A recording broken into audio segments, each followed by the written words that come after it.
नमस्कार, बहुत स्वागत है आपका जोहार झारखंड में। आपके साथ मैं हूं सोनाली सिंह। झारखंड विधानसभा के बजट सत्र की कार्यवाही के अंतिम दिन मुख्यमंत्री हेमंत सोरेन ने विपक्ष पर जोरदार हमला बोला।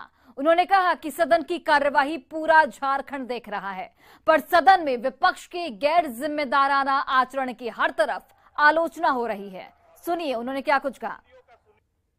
सदन में नोक झोंक और टिक्का टिप्पणी होती है। देखो, ये कोई बहुत बड़ी आम बात है। देखो, हंसी मजाक भी होता है, कई बहुत गंभीर बातें भी इसमें आती हैं। अध्यक्ष महोदय, बस हमें इतना ध्यान रखना चाहिए कि हमारे आपका विषय आ रहा है, पूरा राज्य देख रहा है और देश देख रहा है। अध्यक्ष महोदय,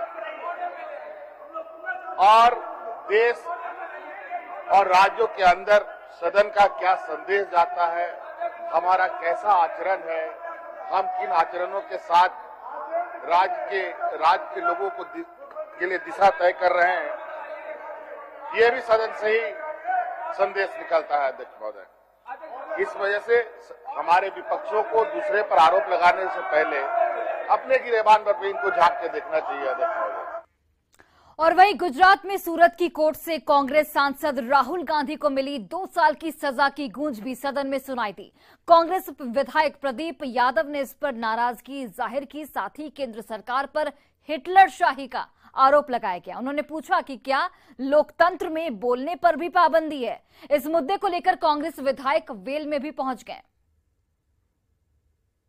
इस देश में लोकतंत्र का गला किसी के विरुद्ध बोलना कितनी अब मुश्किल है, ये कह सकता हूं कि एक साजिश के तहत देश के नेता आदरणीय राहुल गांधी को 2 साल की सूरत की कोर्ट में सजा दिलाई है भारतीय जनता पार्टी के लोगों ने।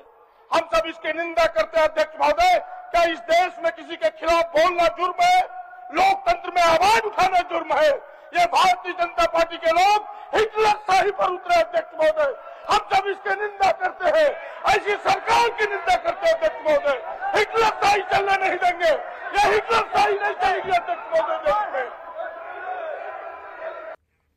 और देखिए, राहुल गांधी मामले को लेकर कांग्रेस पार्टी के विधायक केंद्र सरकार और बीजेपी पर हमलावर दिख रहे हैं। कांग्रेस विधायकों ने इस मुद्दे पर सदन के बाहर भी अपनी नाराजगी जाहिर की।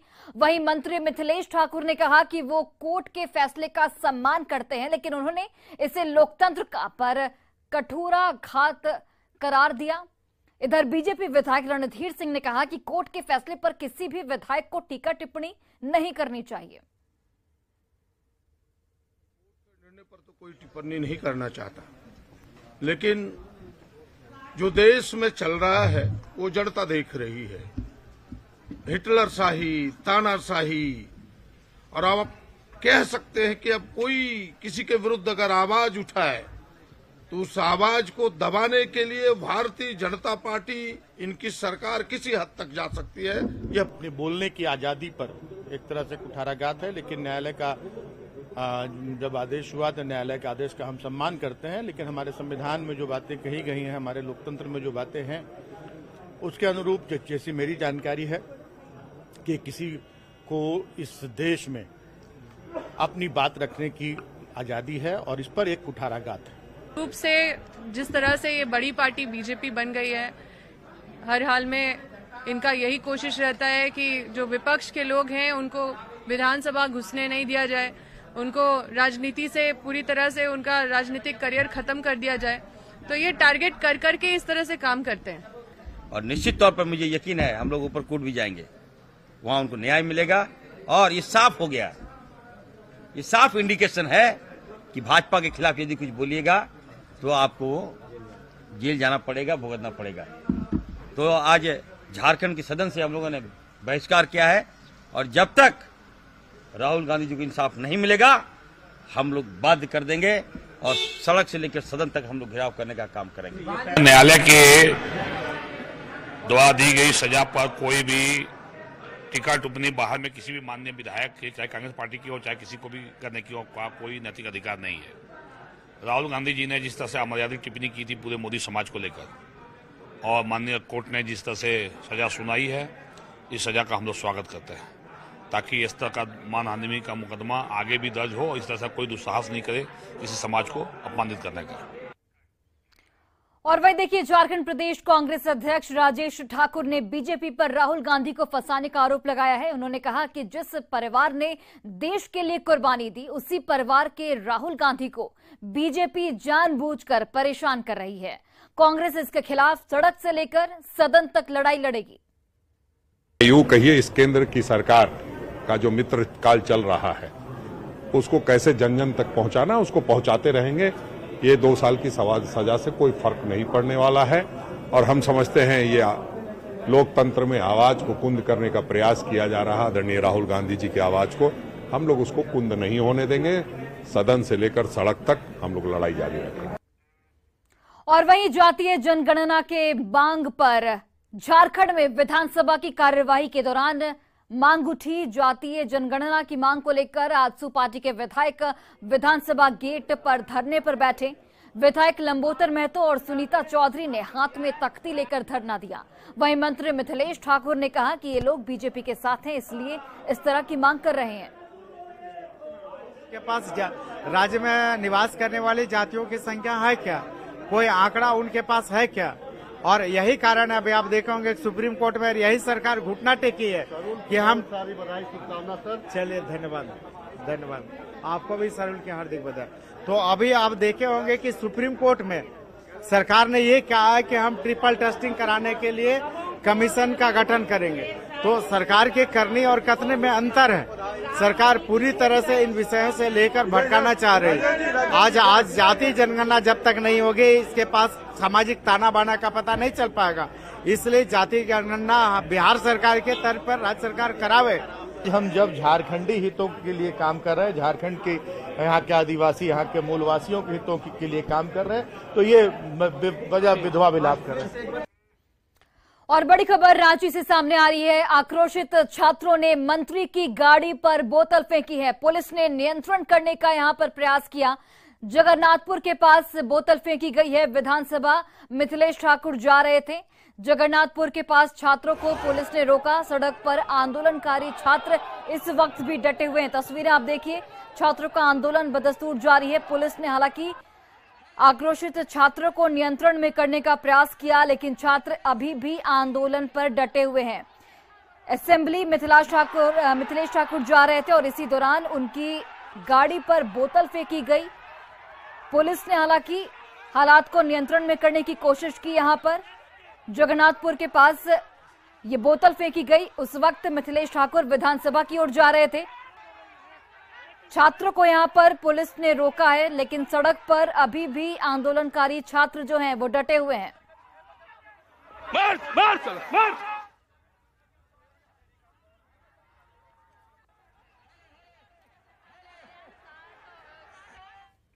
और वहीं रांची पुलिस ने छात्र नेता जयराम महतो को गिरफ्तार कर लिया है। जयराम महतो की अगुवाई में 500 से ज्यादा छात्र विधानसभा का घेराव करने पहुंचे थे और इसी दौरान रांची पुलिस ने जयराम महतो को गिरफ्तार कर लिया है।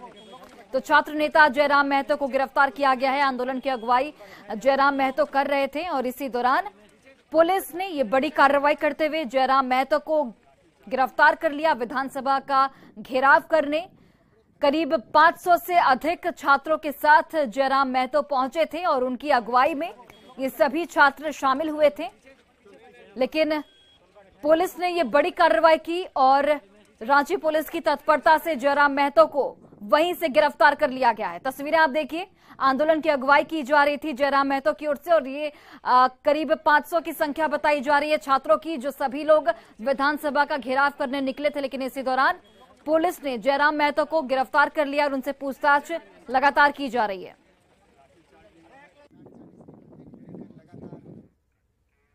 झारखंड के सभी जिलों के छात्र विधानसभा घेराव करने रांची पहुंचे। छात्रों का यह कहना है कि 60-40 नहीं बल्कि अब 100 में से 100 लेकर रहेंगे। उन्होंने आरोप लगाया कि झारखंड के नागरिकों को ही राज्य में उचित अधिकार नहीं मिल पा रहा है। आंदोलनकारी मंत्री आलम पर आंदोलनकारी छात्र जो है वो मंत्री आलमगीर आलम पर ठगने का आरोप लगा रहे थे।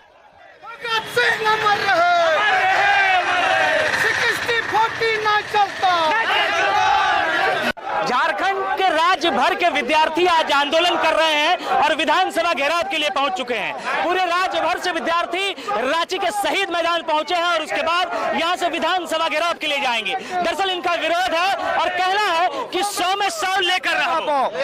क्या कुछ मांगे हैं और क्या कुछ करना? 100 में अब 100 लेंगे, 1% बाहरी को नहीं मिलेगा, क्योंकि हम लोग दबे कुचले लोग हैं। झारखंड जब बना था बड़ा आशा उम्मीद था, बड़ी शहादत देने के बाद हमारे पूर्वजों ने हमारे हाथ में ये झारखंड सौंपा है। हम यहाँ पर बाबा जी का ढाबा खोलने के लिए हमारे लिए शहीद, वो दूसरे के लिए शहीद नहीं हुए थे, झारखंड के लिए वो सपने देखे थे। वो सपने को आज जो वर्तमान सरकार है वो नहीं हम लोग का बात सुन रही है। तो 100 में 100 अब हमारी मांगे हैं कि 100 में 100 जो नौकरियां हैं वो सभी नौकरियां झारखंड। मेरा नाम प्रेम नायक है, कोडरमा से है। भैया आपके हाथ में जो है ब्लूटूथ नियोजन नीति नहीं चलेगी, इसका मतलब क्या होगा? देखिए, यहाँ पे बाहरी छात्रों के द्वारा जो अन्य एग्जामों में किए गए हैं, आज तक कई अखबार का जो कटिंग है व्हाट्सएप में वायरल होते रहता है। सामान्यतः वो एक विशेष किसी राज्य के वो लोग होते हैं। अक्सर इस पर न तो सरकार सीरियस हो पा रही है न तो कोई और यहाँ पे हम सरकार को ये निर्देश देना चाहेंगे कि अगर वो हमारे मम्मी पापा ये सब बोला करते हैं कि अगर आप सही नहीं कर सकते हैं तो किसी को बिगाड़िए नहीं। पहले का जो नियोजन नीति था हमारे अनुकूल कुछ था, लेकिन ये सरकार जो वर्तमान समय में ला रही है वो बिल्कुल विपरीत है। क्या नाम हुआ? हम चित्रदाल हैं हजारीबाग से। आप कहाँ से आए? हम हजारीबाग से आए हुए हैं। मेरा नाम सलामत अंसारी है। कुछ मांगे रही? मेरा मांग यही है कि खतियान आधारित जो नियोजन नीति है वो सरकार लागू करे ताकि झारखंड वासियों का भला हो। ठीक है, इससे खतियान आधारित होने से झारखंड का जो मूल वासी है उसको नौकरी मिलेगा। तमाम विद्यार्थी हैं जिनका कहना है कि अलग अलग जिले से आए हैं और तमाम जगहों पर रास्ते में पुलिस भी इन्हें रोक रही है कि रांची कूच नहीं किया जाए, क्योंकि जब कहा जा रहा है कि आज रांची के बीचों बीच केंद्र मंत्री का भी कार्यक्रम रखा गया है, उसके साथ साथ विधानसभा का आज अंतिम दिन है, तो उस दौरान तमाम विद्यार्थी जब यहाँ इकट्ठे हो रहे थे तो विद्यार्थियों का कहना है कि रास्ते में पुलिस ने भी इन्हें रोका है। हालांकि कुछ विद्यार्थी यहाँ पर पहुंच गए हैं और कुछ ही देर के बाद यहाँ से विधानसभा के लिए ये कूच करेंगे। गौरव जान, न्यूज़ 18 रांची। और गिरिडीह में पुलिस के बूट से कुचलकर नवजात की मौत का मामला अब तूल पकड़ता जा रहा है। इस पर कार्रवाई करते हुए एसपी ने कई पुलिसकर्मियों को सस्पेंड कर दिया है। इसके बावजूद देवरी थाने के पुलिसकर्मी संगम पाठक फिर जांच करने मृत नवजात के घर पहुंच गए और उसके परिजनों से बदसलूकी की, जिसका विरोध स्थानीय ग्रामीणों और जनप्रतिनिधियों ने किया। साथ ही उस पुलिसकर्मी को खदेड़ कर वहां से भगा दिया गया। 6 पुलिस कर्मियों की निलंबन हुई है। हम लोग निलंबन से संतुष्ट नहीं हैं। जितनी बड़ी हादसा हुई, एक बच्चे की निर्मम हत्या हुई, हम लोग निलंबन से संतुष्ट नहीं हैं। उसके ऊपर हत्या का मुकदमा दर्ज हो, संगम पाठक के नेतृत्व में इतनी बड़ी घटना घटी, संगम पाठक के ऊपर हत्या का मुकदमा दर्ज हो, तब हम लोग संतुष्ट रहेंगे और इस पीड़ित परिवार को थोड़ा सा उस जख्म पर मरहम लगाने का हम लोग काम करेंगे। नहीं तो फिर हम लोग आंदोलन जारी रखेंगे। और बड़ी खबर धनबाद से सामने आ रही है। पाटलिपुत्र अस्पताल में जोरदार भिड़ंत हुई है। परिजनों और डॉक्टरों के बीच मारपीट की खबर सामने आ रही है। दोनों ओर से लाठी और डंडे चले हैं।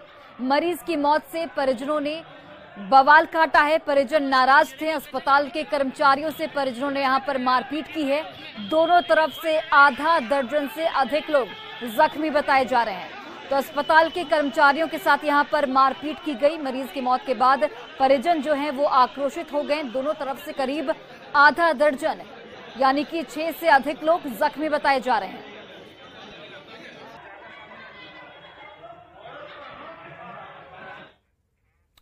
और रांची से बड़ी खबर, ईडी कोर्ट में मनी लॉन्ड्रिंग पर सुनवाई हुई है। सस्पेंडेड आईएएस पूजा सिंघल पर सुनवाई की गई है। अदालत में हाजिर हुई सस्पेंडेड आईएएस पूजा सिंघल। डिस्चार्ज पिटीशन पर कोर्ट में सुनवाई की गई। 25 मार्च को अब इस पूरे मामले की अगली सुनवाई की जाएगी। तो डिस्चार्ज पिटीशन पर कोर्ट में सुनवाई हुई। पूजा सिंघल कोर्ट में हाजिर हुई। अब इस पूरे मामले को लेकर अगली सुनवाई 25 मार्च को रखी गई है। राज्य के ओरमांझी स्थित तरंगणी बॉटलर्स के द्वारा शराब तस्करी के मामले में बड़ा खुलासा किया गया है। उत्पाद विभाग की जांच में सामने आया है कि जिस शराब की तस्करी की जा रही थी उस शराब के ब्रांड को बनाने का लाइसेंस कंपनी के पास नहीं है। ऐसे में कंपनी कैसे दूसरे ब्रांड का शराब बना रही थी, इसकी जांच की जा रही है। सूत्रों से मिली जानकारी के अनुसार तरंगिणी बॉटलर्स के लाइसेंस को भी रद्द किया जा सकता है। कंपनी से भी स्पष्टीकरण की मांग की गई है। उसके बाद आगे की कार्रवाई की जाएगी। आपको बताते चलें कि 20 मार्च को ओरमांझी के तरंगिणी बॉटलर्स में के द्वारा की जा रही शराब की तस्करी का मामला सामने आया था और विभाग के द्वारा 118 पेटी शराब बरामद की गई थी। शराब को आलू के बीच छिपाकर बिहार ले जाया जा रहा था। चोरी छिपे इस परिस्थिति में इनके द्वारा किया गया है, इसका हम लोग अभी स्पष्टीकरण की मांग किए आज हम लोग दे रहे हैं। उसमें बताएंगे कि ये सब अवैध वस्तु उनके पास कहां से आया है और अब जब उनका स्पष्टीकरण आ जाएगा, अब विभाग जांच कर ही रहा है और उसके 4 आदमी को अभी पकड़ के जेल भेज दिए गए हैं। हजारीबाग का रामनवमी विश्व विख्यात माना जाता है। रामनवमी त्योहार को लेकर हजारीबाग के बाजारों में भगवा और महावीरी झंडे की दुकानें सजने लगी हैं। यहां के सबसे पुराने महावीरी झंडे की दुकान में करीब 45 साल से झंडे का निर्माण और बिक्री जारी है। वहीं इस दुकान में करीब 30 साल से मुस्लिम समुदाय के लोग महावीरी झंडे को अंतिम रूप देने में जुटे हैं। रामनवमी के मौके पर लोग ध्वजा फहराते हैं और घर परिवार में सुख, शांति और समृद्धि की कामना करते हैं। महावीरी झंडे की बिक्री का जायजा लिया हजारीबाग से हमारे सहयोगी सुशांत सोनी ने। रामनवमी की बात की जाए तो यहाँ का इतिहास सैकड़ों वर्ष पुराना रहा है। जिस तरीके से सैकड़ों वर्ष पुराने विधि विधान और पारंपरिक तरीके से यहाँ पर रामनवमी त्योहार मनाया जाता था, कुछ इसी प्रकार अब भी मनाए जा रहे हैं। हम हजारीबाग की एक ऐसे दुकान में हैं, आप देख पा रहे होंगे, जहां पर लगभग 3 पीढ़ी जो है यहाँ झंडा बनाने का लोग कार्य कर रहे हैं, झंडा की बिक्री करते आ रहे हैं। हमारे कैमरे पे आप देख पा रहे होंगे कि एक शख्स है जो झंडे का निर्माण कर रहे हैं। ये एक्चुअली मुस्लिम परिवार से आते हैं और हम सीधे इनसे भी जानेंगे कि कब से झंडे का निर्माण कर रहे हैं और क्या कुछ इस झंडे का खासियत है। जी, क्या नाम हुआ? गुलाम जिलानी। गुलाम जी, कब से आप झंडे महावीरी झंडे को बना रहे हैं? 1990 से बना रहे हैं। कैसा लगता है बना रहे, क्योंकि कहीं ना कहीं आपका ये रोजगार से जुड़ा हुआ है? हमें तो बहुत खुशी है, हम बना रहे हैं, एक धार्मिक काम कर रहे हैं, अच्छा है। ऐसा तो कोई गलत काम नहीं कर रहे हैं, अच्छा काम कर रहे हैं, जिसमें खुशी का माहौल है। कि महावीरी झंडे का निर्माण मतलब कितना कर लेते हैं अगर एक सीजन में हम बात करें तो? बहुत बन जाता है, उसका तो गिनती नहीं कर सकते। करीब 6-7 महीना से हम काम लगातार करते हैं। हजारीबाग में काफी पुराना आज महावीरी झंडा का जो दुकान है, इनके हम संचालक से जानेंगे कि आखिर हजारीबाग में रामनवमी के अवसर पर महावीरी झंडे की क्या कुछ बिक्री होती है। जी, परिचय दें। मेरा नाम हुआ देवेंद्र जैन, वीर बस्ताल है। देवेंद्र जी, क्या कुछ बिक्री हो रही है? अभी रामनवमी का झंडा तो बिक रहा है, साथ में झारखंड का महान पर्व सरहुल भी है, उसके भी झंडे की बिक्री बहुत जोर से हो रही है। और हमारे दुकान में हिंदू, मुस्लिम, सिख, ईसाई सभी धर्मों का झंडा निर्माण किया जाता है। रामनवमी का समय चल रहा है, इसकी भव्यता कहीं ना कहीं पूरे विश्व में जानी जाती है, ऐसे में क्या? हजारीबाग में रामनवमी में झंडे का चलन तो बहुत पुराना है, बीच में झांकी का चलन आया, लेकिन अभी कोरोना के बाद लोगों को लग रहा है कि फिर से वो झंडे का चलन आ गया। लगता है कि कोरोना में जान बचा तो झंडा, रामनवमी का झंडा अवश्य। हिंदू परिवार के लोग झंडे की पूजा करते हैं और नवमी के अवसर पर पूजा करके रामनवमी को हर्षोल्लास के साथ मनाने का काम करते हैं और कुछ इस तरीके से हजारीबाग में रामनवमी का त्योहार को मनाया जाता है। सुशांत सोनी, न्यूज़ 18 हजारीबाग। और फिलहाल इस बुलेटिन में बस इतना ही, लेकिन एक नजर अभी तक की हेडलाइंस पर।